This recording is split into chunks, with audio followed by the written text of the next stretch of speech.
Welcome to the System Simplified podcast, where we feature top leaders who share stories on how to successfully systemize a business. Now, let's get started with the show.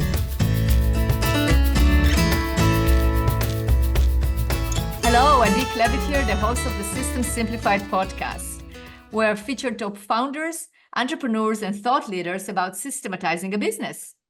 And today's episode is being brought to you by Business Success Consulting Group, where we create, document, optimize, and implement processes and procedures so businesses can grow and thrive. And today's guest is Pat Mancuso. Hi, Pat. How are you doing? Good. How are you? I'm wonderful. Thank you so much for asking, and obviously thanks for having me on the show. Oh, you're very welcome. I'm super excited about our talk today because you are an accomplished entrepreneur.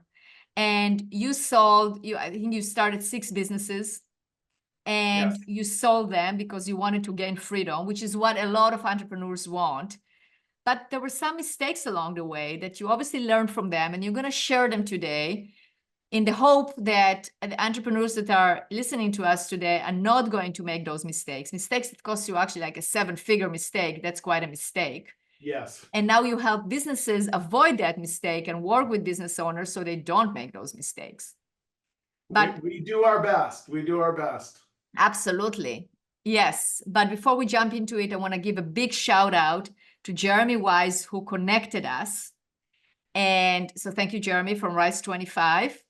Absolutely. He's producing my podcast. He also produces your podcast, which I was a guest on. And we love Jeremy and John, his business partner, both of them from Rise 25. They do a great job. Absolutely. All right, Pat. So tell us a little bit about your story.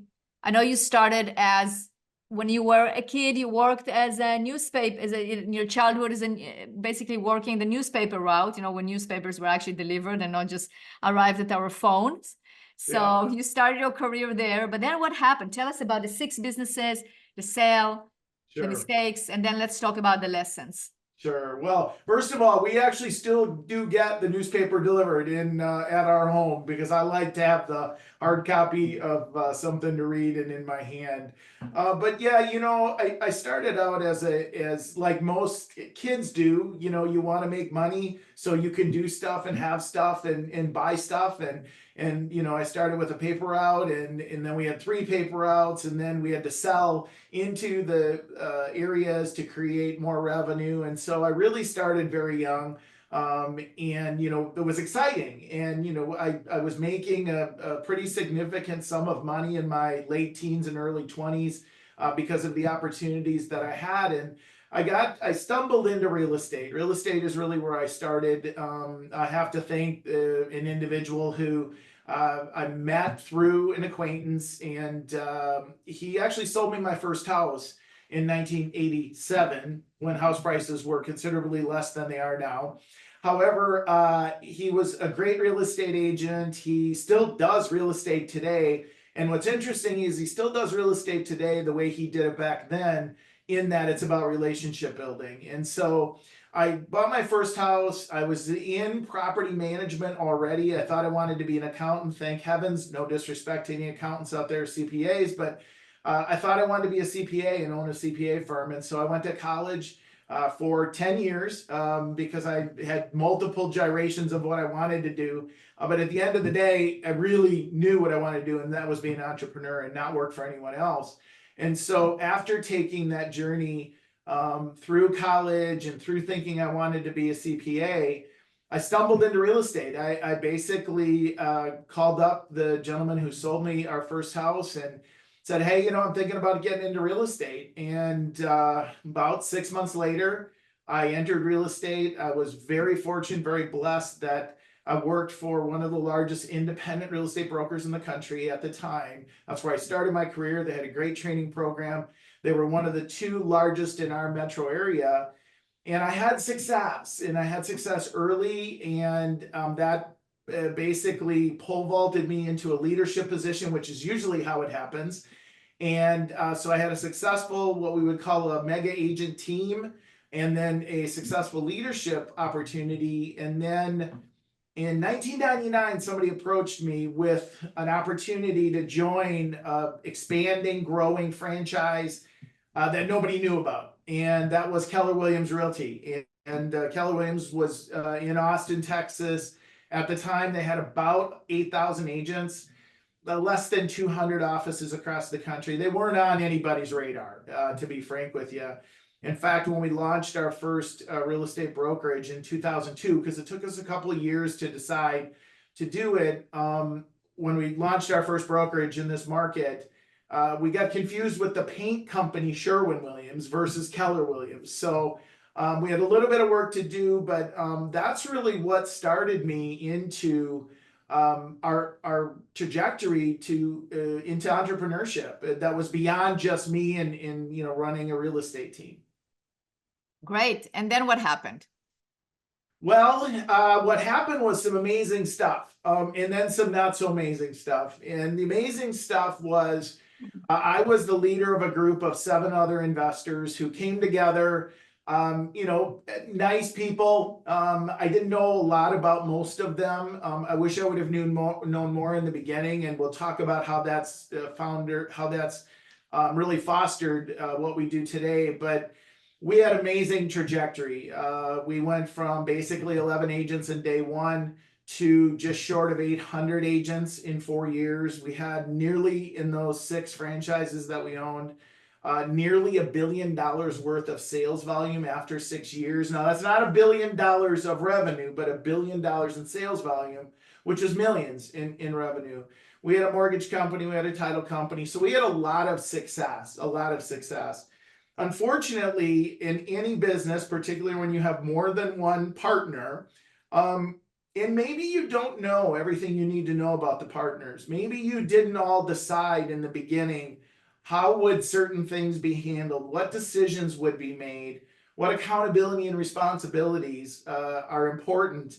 But basically, like in any business, a business meets challenges, and just like a professional sports team, a business is no different, a relationship is no different. When it meets challenges, you really see who you're in that relationship with. And we met some of those challenges, both professionally and personally. My wife and I experienced a significant family tragedy while we were going through a very significant business. I'll call it growth opportunity because I want to keep it very positive. But basically, we found out who we were in business with, and it was a very trying time. It was the most trying time of my real estate journey, my entrepreneurial journey, life, if you may. And it really, really kind of molded who I am today, and the mistakes that I made, the mistakes that we made as business owners, and that then created the first exit that I took from a business. I wish I would have done a lot of things different in the beginning, because then the exit would have looked different. We hear exit and we go, oh my gosh, you walked away with millions of dollars. That was not the deal in our case. And so that really kind of got me to the point where I reinvented myself, and I was fortunate to be approached as an entrepreneur, as an independent business owner, to be part of what became the largest real estate training program ever in the world to be launched. And that really, along with my passion for being an entrepreneur, really launched where we are today in our business and in the impact that we're having. And I don't need to, kind of share anything that you don't know. But success is fostered in a few ways, but it always starts with mindset. And this particular program that I was a part of for over 12 years, we took about 170,000 business owners, entrepreneurs, real estate agents through that program with incredible success in helping them pursue their goals, their careers, being more productive, being better balanced, being better family, people, all the things that you would want to see in a business owner, and the impact then ultimately by the extension of that. And so then did that for 12 years, and then this thing called COVID hit.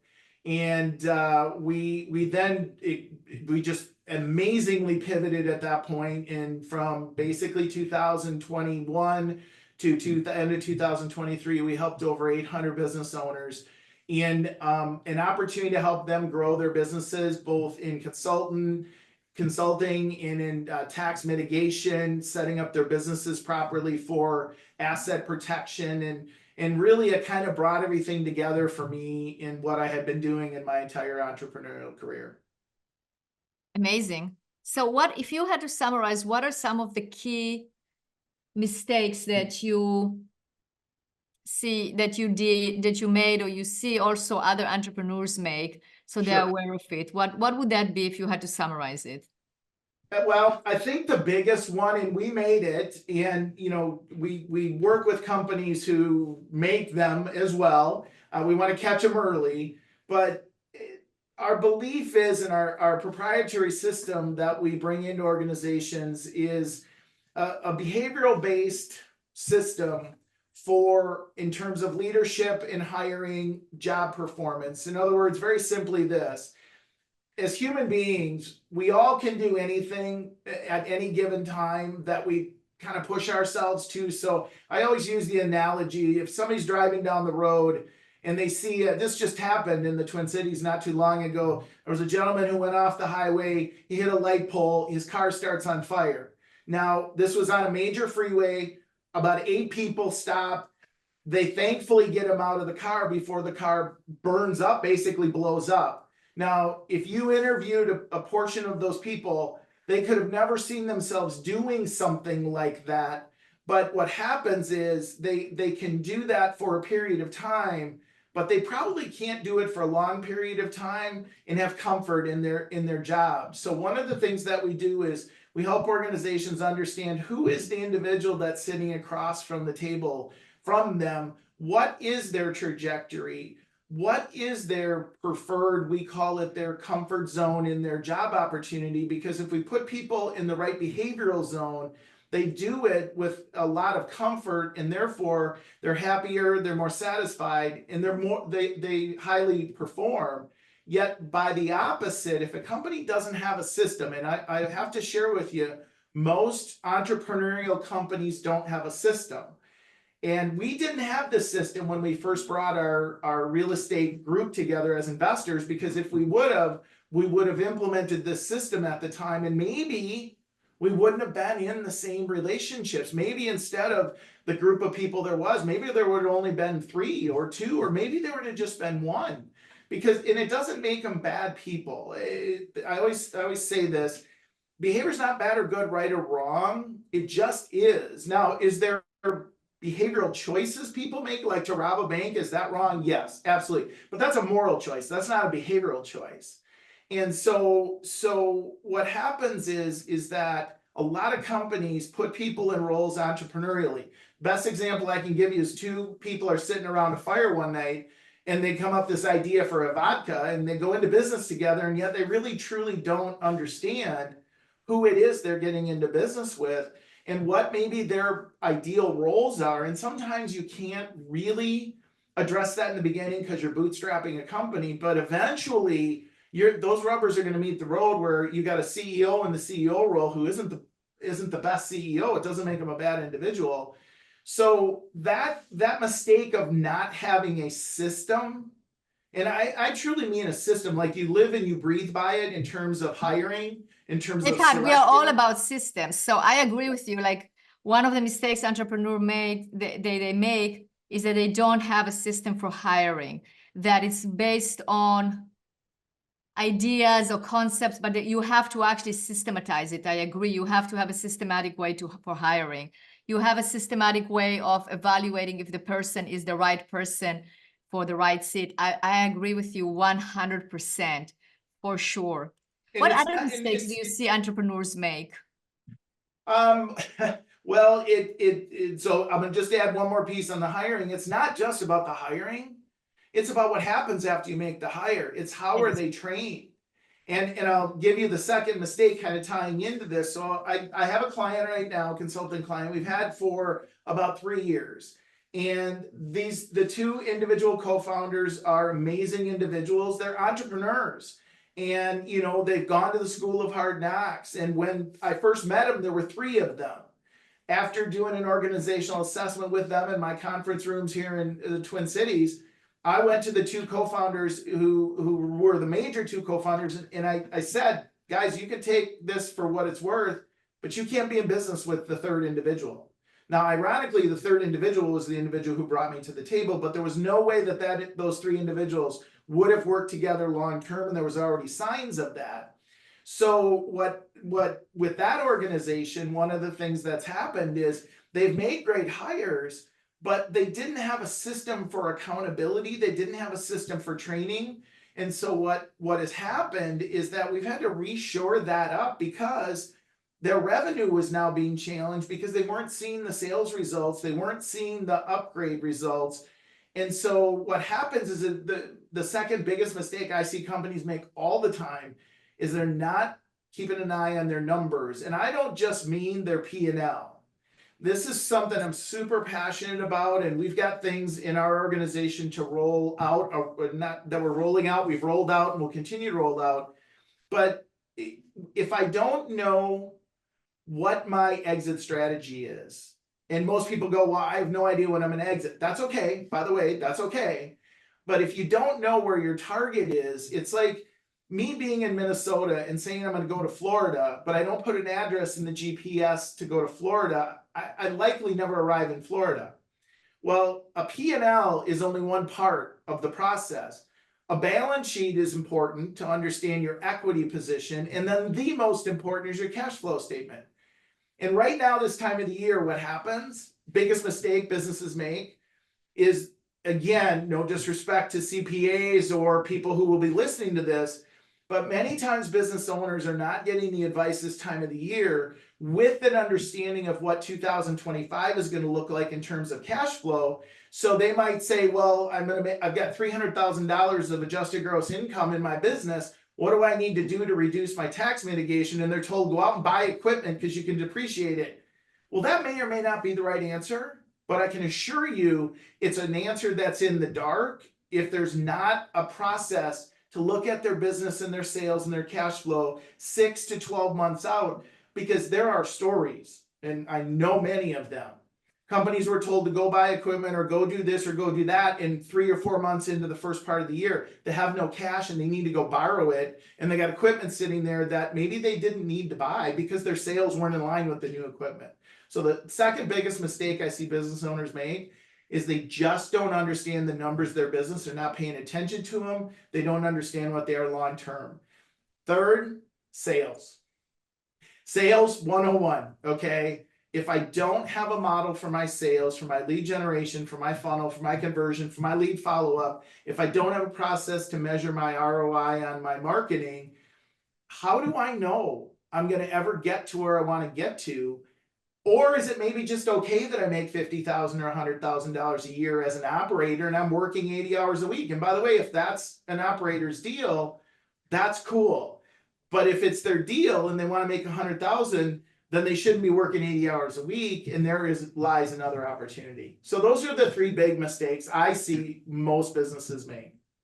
Absolutely. I agree with you. What do you think are the obstacles to overcoming those mistakes? Well, this is going to sound biased. However, you need somebody who's third-party independent that can put lenses on what you're doing and not be emotionally attached to the outcome. As an operator, I love my business, okay? And every operator likely loves their business. They're proud of the logo. They're proud of what they do. They're proud of their customer service. They're proud of their people. That is awesome. Yet there's blind spots in every one of those areas. And so the obstacle they need to overcome is that they've got to be okay with somebody giving them some advice and really kind of telling them how it is. And most people won't do that. And I'll give you a short example of this. A number of years ago, and I'll keep the industry out because some people might add up who it is.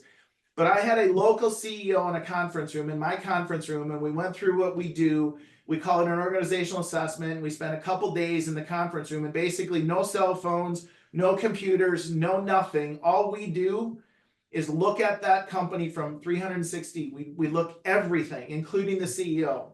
And this particular company was struggling financially. Now, they had a highly recognized brand name. They were all over TV. They were a number one player in their market. So they had a lot of things going for them. But guess what? They weren't making a ton of money. And the CFO referred them to me. Now, this individual sat in my conference room for 2 days. We knew exactly the roadmap that we needed to help them fix that organization. What's ironic, and by the way, not my business, not my choice. I didn't have to experience this, but they chose to go with a consultant that was in their industry.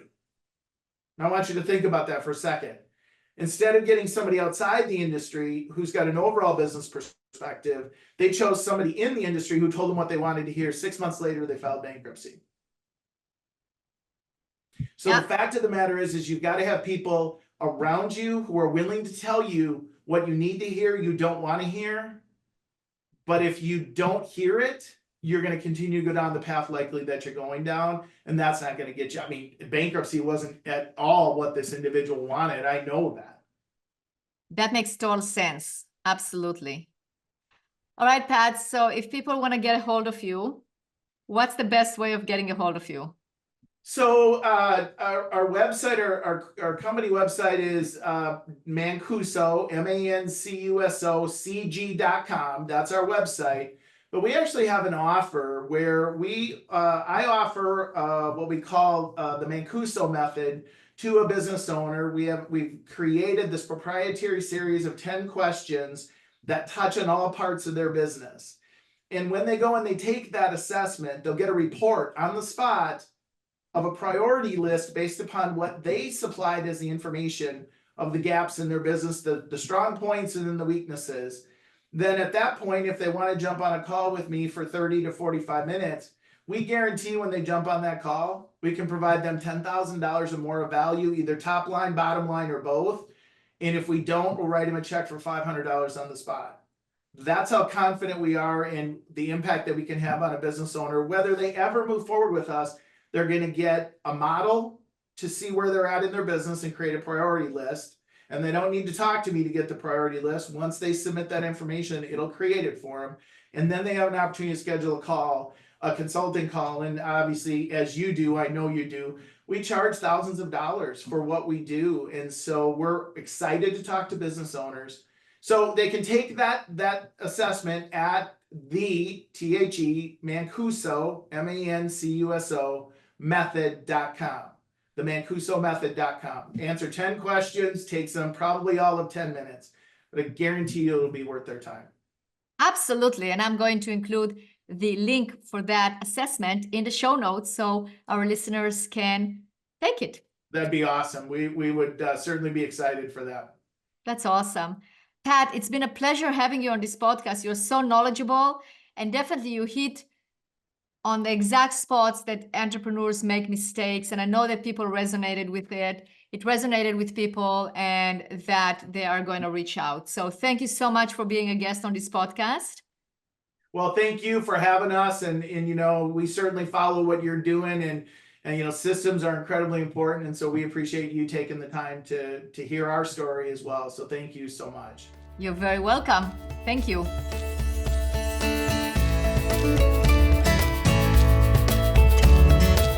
Thanks for listening to the System Simplified podcast. We'll see you again next time, and be sure to click subscribe to get future episodes.